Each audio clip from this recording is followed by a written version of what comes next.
Vi er 3 drenge fra Fyn, der mødte hinanden i innovation. Vi havde alle sammen en fælles drøm om at udrydde dårlig mundhygiejne. Derfor skabte vi firmaet MAS Industries med vores produkt SAM Tooth Protection, som er en tandbeskyttende lignende anordning. Problemet: tandlægetider kan være svære og dyre, kan være svære at finde og meget dyre i længden. Derudover har ca. 29% af den danske befolkning en dårlig mundhygiejne, mens kun hver anden person over 20 år går til tandlæge, ifølge en undersøgelse fra Sundhedsmagasinet. Disse tal er simpelthen for dårlige. Derfor vil vi gøre tandlægebesøg og dårlig mundhygiejne til en ting i fortiden. Vores produkt skal være en tandbeskyttende lignende ting med en tandlæser, der skal bestemme, hvor du skal børste dine tænder. Vores produkt har en indbygget sensor, der måler mundens pH-værdi for at tjekke om mulige tandskader. Derudover vil der også være et kariesangivende middel, som så skal vise dig, hvor du skal børste.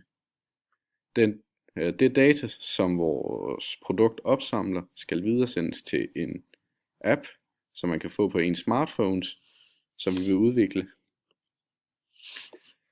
Markedsundersøgelse. For at bestemme vores målgruppe, sendte vi et spørgeskema ud til både eleverne og lærerne på vores gymnasium. Derefter brugte vi observationerne i det, vi kalder en key i anden test, hvor man tester sammenhængen mellem visse værdier. I vores test fandt vi ud af, at uddannelse havde intet at gøre med lysten til at købe vores produkt. Folk synes, at effektiviteten var det vigtigste ved vores produkt. Den ældre del af folk, som vi har sendt spørgeskemaet ud til, var ikke interesseret i vores produkt, og at vores målgruppe var sundhedsinteresseret. Derefter brugte vi det data fra vores spørgeskema ved Konsums segmenteringsmodel for at finde ud af, hvilke segmenter som passede overens med vores spørgeskema. Og der fandt vi så ud af, at D1, F1 og D3 passede overens med vores spørgeskema, da de var unge og sundhedsinteresserede. Strategi. Vi vil bruge differentiering som vores konkurrencestrategi, fordi vi har et unikt produkt, der ikke kan findes andre steder på markedet. Derfor vil folk fokusere mere på kvaliteten frem for prisen ved produktet. Da vores produkt kommer til at have en høj salgspris, så er vi ikke omkostningslederen på markedet. SWOT-analyse. Ved vores SWOT-analyse har vi valgt brugervenlighed som en styrke, da vores produkt vil være nemt at anvende, plus effektiviteten, da vores produkt skal være unikt og effektivt for at kunne konkurrere med det andet på markedet. Vores svagheder er vores produktionstid og udvikling, da vores produkt er meget avanceret og vil kræve meget teknologi. Disse svagheder kan kun formindskes ved hjælp af nedsættelse af omkostningerne til produktet, hvilket også vil tage lidt af effektiviteten ved produktet. Vores muligheder er globalisering og blot generel udvidelse af vores produkt. Hvis vores produkt er det nye og mest banebrydende inden for mundhygiejne, vil det selvfølgelig nemt blive bredt ud til hele verden. Vores trusler er manglende interesse, da vores produkt er så anderledes, og da teknologien er dyr og avanceret. Interessetruslen kan kun formindskes med et godt brandinghold.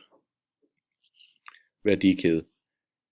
Vi har valgt at selv stå for produktudvikling, som indebærer design og teknologi vedrørende vores produkt, da vi er opfinderne af produktet og dermed selv skal stå for det.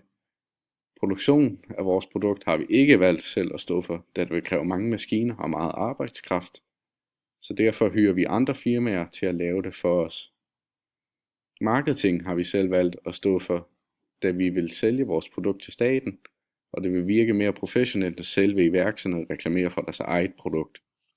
Salg og service vil vi selv stå for, da vi vil have staten til at hyre os til at sælge vores produkt, ligesom de gør med høreapparater. Økonomi. Omkring 4,5 millioner danskere vil være vores potentielle kunder, ifølge vores stikprøveanalyse. Vi estimerer, at vi får 2 mennesker til at kende os efter første måned, med en fremskrivningsfaktor på 2, hvilket vil sige, at hver person vil fortælle en anden person om vores produkt. Efter et år vil der så være 8.192 kunder, potentielle kunder, hvor vi går ud fra, at 10% vil købe vores produkt, altså 819 produkter solgt efter første år. Ved vores driftsbudget har vi så udregnet, at vi vil gå 216.000 i minus efter vores første år. Ved vores etableringsbudget har vi udregnet, at det blot vil koste 11.200 kroner i første måned med husleje og kontorgrej og så videre, og løn. Diffusion. Efter første år har vi 8.192 potentielle kunder, som vil stige til 1 million kunder efter andet år, og ca. 2 millioner kunder efter tredje år, hvorefter tallet så vil styrtdykke. I andet år eksploderer populariteten af vores produkt, hvor vi rammer vores højdepunkt efter 3 år, hvorefter vores produkt vil være forældet, og dermed vil populariteten lige så hurtigt styrtdykke som det steg. Der skal tænkes nyt mellem det andet og tredje år, da vi kan se, at vores produkt er populært, og at populariteten vil dø ud senere hen.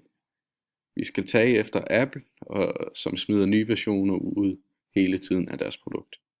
Ved vores S-kurve viser vi, hvor meget vi er estimeret at sælge efter 5 år, hvor vi vil have solgt ca. 405.000 eksemplarer, og årene efter vil vi styrtdykke i salget, hvor vi vil sælge blot mellem 1 til 10 stykker. Konklusion. Vi konkluderer ud fra vores diffusionsevne, at vores produkt kan overvinde dets negative sider med de positive, og dermed slå igennem som det banebrydende produkt, der er på markedet.